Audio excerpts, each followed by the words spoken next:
Здравствуйте, папочки и мамочки! Сегодня хочу обсудить с вами тему адаптации ребенка к детскому саду и как вы, родители, можете помочь ребенку пережить этот период в его жизни. Ведь, несомненно, смена обстановки, режима дня и количество детей, которые будут его окружать в течение дня, с первых дней в саду будут для ребенка непривычными. Да и нам, любящим родителям, будет сложно отлучить от себя ребенка. Первые дни в саду даются для детей и родителей нелегко, поэтому начнем мы сначала с самих себя. Решение отдать ребенка в детский сад диктует нам не только жизненные обстоятельства, но и желание адаптировать ребенка к обществу. Примите это для себя, что отдавая ребенка в сад, вы помогаете ему быстрее с раннего возраста научиться контактировать с людьми и понимать их.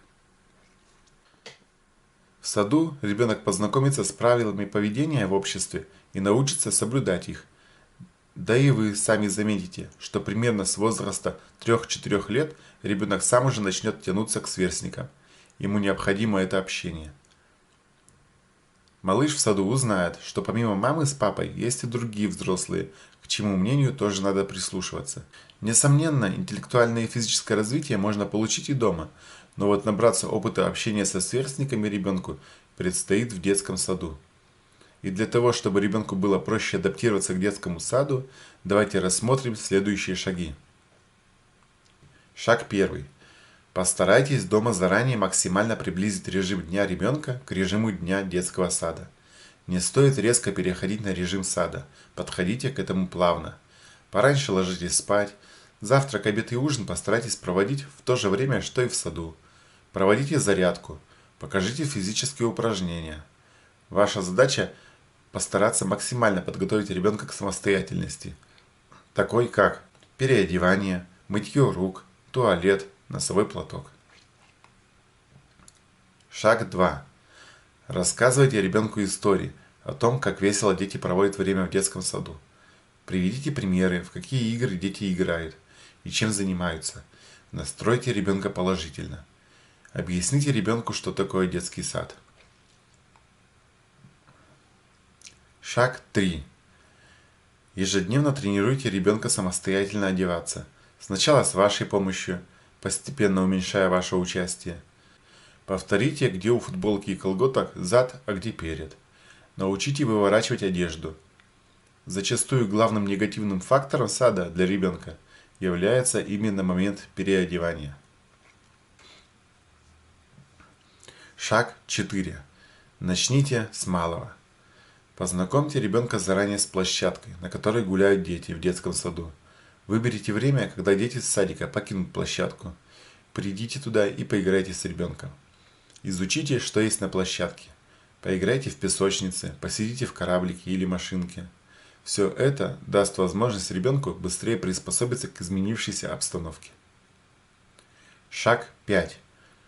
Утром, пока идете в детский сад, общайтесь с ребенком. Расскажите любимую историю ребенка. Поизучайте окружающий мир по дороге в сад. Постройте планы на вечер. Шаг 6. Приведя в сад, покажите ребенку, где его шкафчик для одежды. Рассмотрите, что на нем изображено. Переоденьтесь. Расскажите ребенку, когда вы его заберете. Обнимите перед тем, как отдать в группу. Одним из самых сложных моментов – это первое расставание. В период адаптации оставляйте ребенка в саду на непродолжительное время. Для начала хватит и пару часов в саду. Заберите ребенка после утренней прогулки. Постепенно увеличивая время, забирайте после обеда. Шаг 7. В период адаптации ребенка к детскому саду проводите вечера после сада максимально спокойно. В первое время не стоит водить ребенка еще и на дополнительные занятия. На вечерней прогулке расспрашивайте ребенка, чем он занимался в саду. Найдите положительные эмоции. После вечерней прогулки приглушенный свет и теплая ванна перед сном помогут ребенку восстановиться после детского сада. Придерживаясь этих шагов, вы поможете ребенку справиться с периодом адаптации к детскому саду, да и вам будет легче отдать ребенка в сад, чувствуя за него уверенность.